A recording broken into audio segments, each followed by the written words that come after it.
انسان کی زندگی میں کچھ واقعات ایسے ہوتے ہیں جو انسان کی زندگی پر گہرے اثرات اور گہرے نقوش چھوڑ جاتے ہیں۔ کچھ واقعات تو ایسے ہوتے ہیں جن کو سن کر لوگ مشکل سے ہی یقین کرتے ہیں، مگر ایسے واقعات سچ ہوتے ہیں۔ ایک ایسا ہی واقعہ سنیں جو کہ ہمارے دوستوں کے ساتھ پیش آیا۔ یہ بات کافی پرانی ہے۔ جب ہم سب دوست شام کو گراؤنڈ سے واپس آ کر اپنے محلے میں جمع ہو جاتے تو خوب محفل لگاتے۔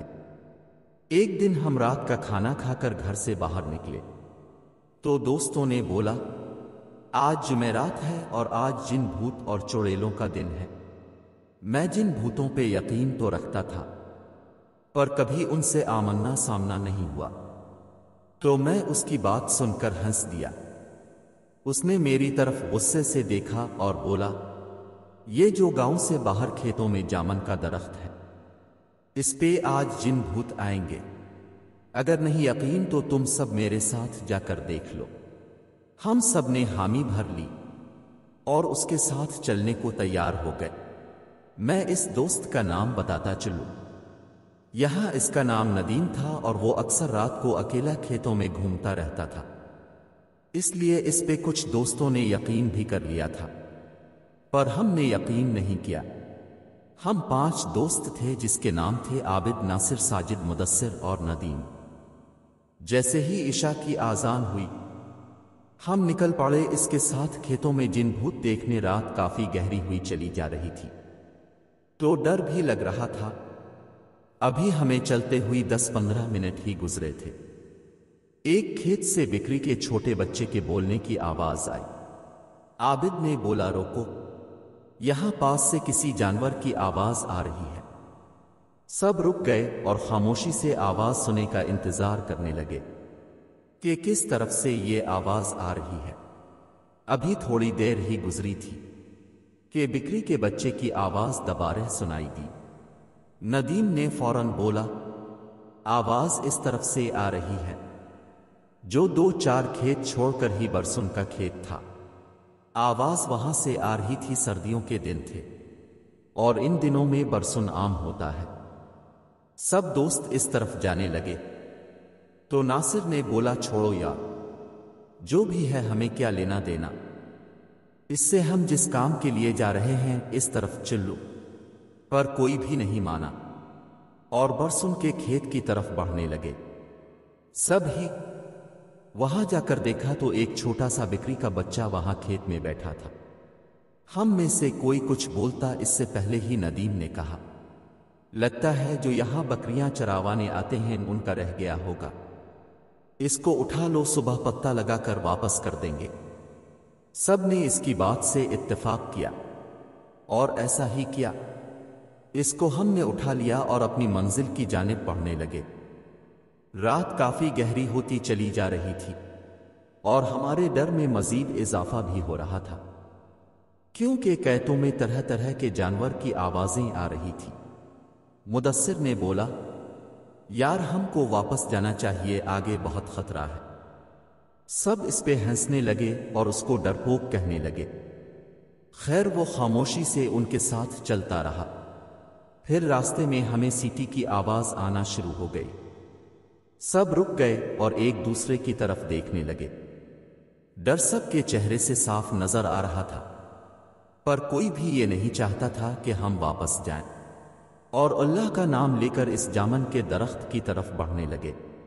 ابھی تھوڑی دیر ہی گزری تھی کہ ہمیں چلتے ہوئے تو سامنے ہی وہ درخت نظر آ گیا۔ ہم سب دوست اس درخت سے تھوڑا ہٹ کر بیٹھ گئے۔ سب سے پہلے تو مدثر نے بولا، اس بکری کے گلے میں کوئی رسی وغیرہ ڈال دو تاکہ یہ کہیں ادھر ادھر نہ ہو جائے۔ سب دوست رسی ڈھونڈے لگ پڑے اور جلدی ہی ایک چھوٹی سی رسی مل گئی تھی۔ اس کو ہم نے اس کے گلے میں ڈالا اور رسی ناصر کو پکڑا دی اور سب کی نظریں اس درخت پہ جمی تھی۔ 10-15 منٹ ہی گزرے تھے کہ اس جامن کے درخت کے اوپر سے ایک باریک سی لال رنگ کی لائٹ نظر آئی۔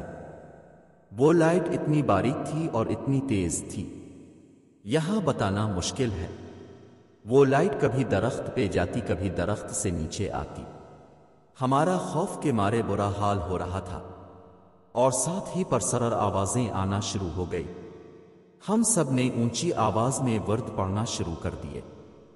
کچھ دوست تو وہاں سے بھاگنے کے لیے تیار تھے، ہم نے روک رکھا تھا ان کو۔ پھر سب نے ہی محسوس کیا کہ لائٹ اب ہماری طرف بڑھ رہی تھی۔ جب سب نے یہ منظر دیکھا تو وہاں سے بھاگنے میں ہی بہتری سمجھی، اور اتنی سپیڈ سے سب وہاں سے الٹے پاؤں دوڑے، اور ہمارے پیچھے اتنی خوفناک آوازیں بلند ہو رہی تھی۔ بس یہی محسوس ہو رہا تھا جیسے وہ باکل ہمارے پاس ہی ہے، اور کسی بھی لمحے وہ ہم سب کو نقصان پہنچا سکتی ہے۔ ہم نے ہمت نہ ہاری اور بھاگتے رہے، ورد کرتے رہے اور واپس گاؤں یا کر سانس لیا۔ جب ہم سب گاؤں کی حدود میں پہنچ گئے تو مدثر نے ناصر کی طرف دیکھا اور پوچھا، آپ کے پاس بکری کا بچہ تھا، وہ کہاں چھوڑ آئے؟ اس نے ہاتھ کی طرف دیکھا تو اس کے ہاتھ میں صرف رسی تھی۔ اس نے بولا کہ جب ہم وہاں سے بھاگ رہے تھے تو یہ صرف رسی ہی تھی، بکری کا بچہ کدھر گیا اس کو کچھ معلوم نہیں۔ جب وہاں سے واپس دوڑے تو وہ بکری کا بچہ وہاں ہمارے ساتھ نہیں تھا، صرف یہ رسی ہی تھی۔ کیا وہ سچ میں بکری کا بچہ تھا یا کوئی اور مخلوق تھی؟ سب دوستوں نے کہا جو بھی تھا ہم صبح صبح وہاں جا کر ضرور دیکھیں گے۔ جب صبح ہوئی تو کوئی بھی وہاں جانے کو تیار نہیں تھا سوائے ندیم اور مدثر کے۔ وہ دونوں کھیتوں میں گئے اور اسی جگہ گئے تو انہوں نے وہاں بکری کے بچے کو مرا ہو پایا جو جامن کے درخت کے بالکل قریب ہی پڑا تھا۔ اس کی صرف ہڈیاں ہی ہڈیاں نظر آ رہی تھی، اس بکری کے بچے پہ گوشت کا کوئی نام و نشان بھی نہیں تھا۔ وہ دونوں سمجھ چکے تھے رات کو جو کچھ بھی ہوا وہ ان کا وہم نہیں تھا، اس درخت پہ واقعی کچھ ایسا تھا جو ندیم نے بولا تھا۔ اس کے بعد وہ واپس آ گئے اور کبھی بھی رات کے ٹائم باہر گھومنے سے توبہ کر لی۔